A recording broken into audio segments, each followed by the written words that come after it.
Okay, so today we are diving into the buyer journey, specifically how it works within the marketing funnel and how that impacts consumer behavior. You sent over some really interesting stuff on this, so let's jump right in. Yeah, it's funny. We still talk about marketing funnels like it's this rigid thing. Yeah.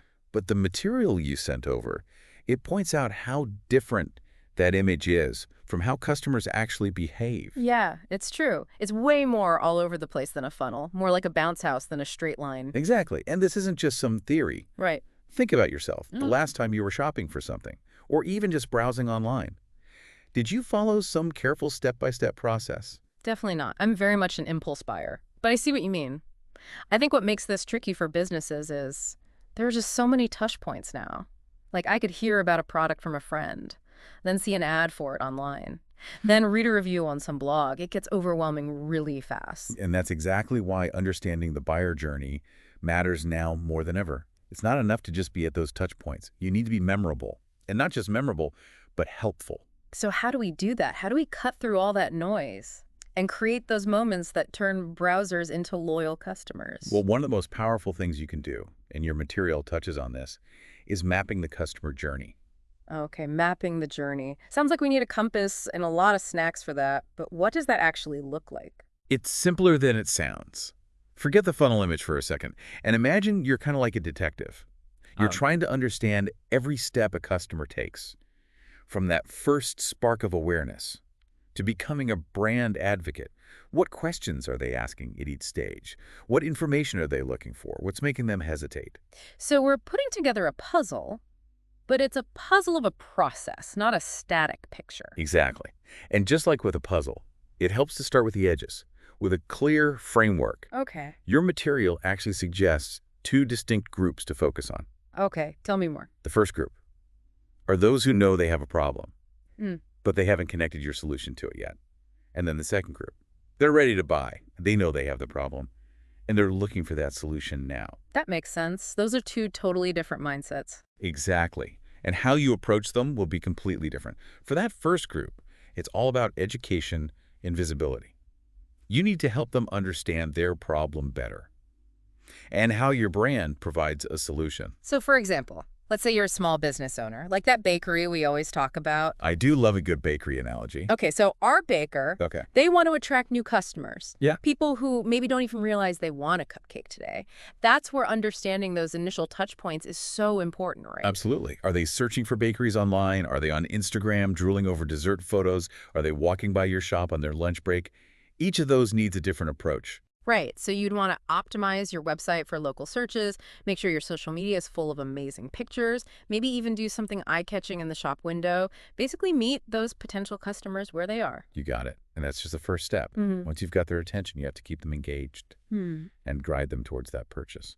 And that's where it gets really interesting because now we're talking about building a relationship, not just making a sale. And I'm guessing that's where those aha moments come in. You're one step ahead of me. That's exactly where we're headed next.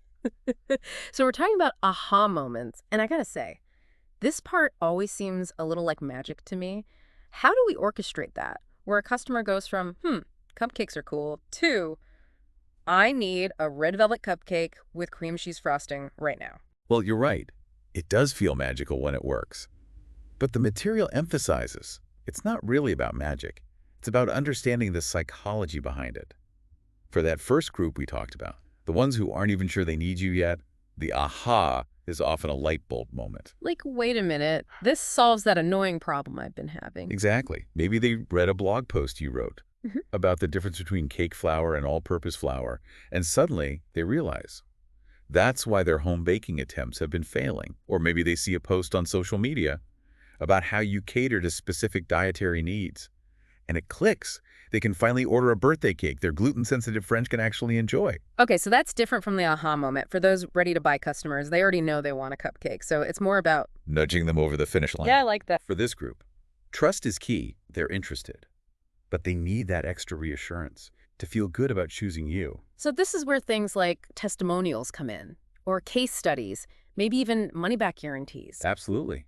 And don't underestimate a smooth customer experience. If your website is easy to use, the online ordering is simple, and your customer service is great, that all builds trust. It's like we're building a case, showing them why we're the best choice. But this makes me think, the material mentioned, that more communication doesn't always mean a better brand perception. That's true. So how do we find that balance, being present and helpful, without being annoying? That is crucial, and it's where a lot of businesses go wrong. The key is relevance. You have to make sure every interaction adds value and feels tailored to that specific customer. So instead of sending out generic emails about new cupcake flavors, you target those emails based on what you know about each person. Exactly. If someone's been looking at your gluten-free options, send them an email about your new gluten-free cupcake line. It's about understanding your customers and what they care about. I couldn't have said it better myself. The material actually uses a great analogy for this. Oh, I love a good analogy. It compares building a brand to creating a playlist. Imagine making a playlist for a friend. You wouldn't just throw random songs together. You'd think about what they like, their mood, the occasion. You'd want to create an experience. Okay, I love that. So if our brand is the playlist, those aha moments are the songs that really hit. Exactly. And like a good playlist, Yeah. a well-crafted customer journey should flow. It should feel natural, not forced. So we've talked about mapping the journey, creating aha moments, building trust, and staying relevant. It's a lot to keep in mind. Any final tips before we wrap up? Absolutely. The material had a great piece of advice. The material had a great piece of advice. Oh, yeah. It said to actually visualize the journey. Don't just think about it abstractly, like actually sketch it out.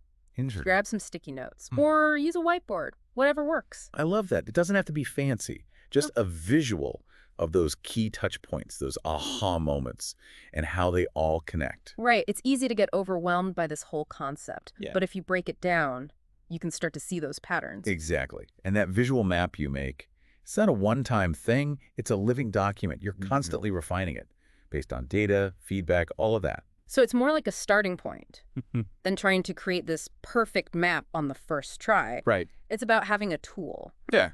that helps you understand your customers. Exactly. And that brings up another important point from the material. It's not just about understanding the customer journey in general. It's about understanding your role in that journey. Okay, I like where you're going with this. I think sometimes businesses get so caught up in their own stuff, like their messaging and their sales goals, that they forget there's a real person on the other side. It's easy to get stuck in your own bubble. It really is.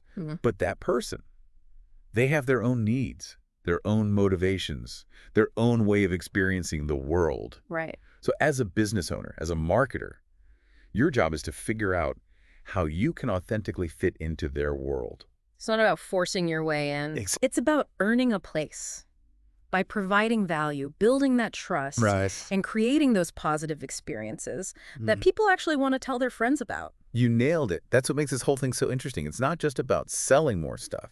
It's about creating something meaningful, something that really connects with people. This has been such a great conversation. We threw out that old funnel idea, explored how the buyer journey actually works, and learned how to connect with customers in a way that's authentic and engaging. I'm ready to start mapping out my own customer journey. Me too. It's been a pleasure diving into this with you. As always. Until next time.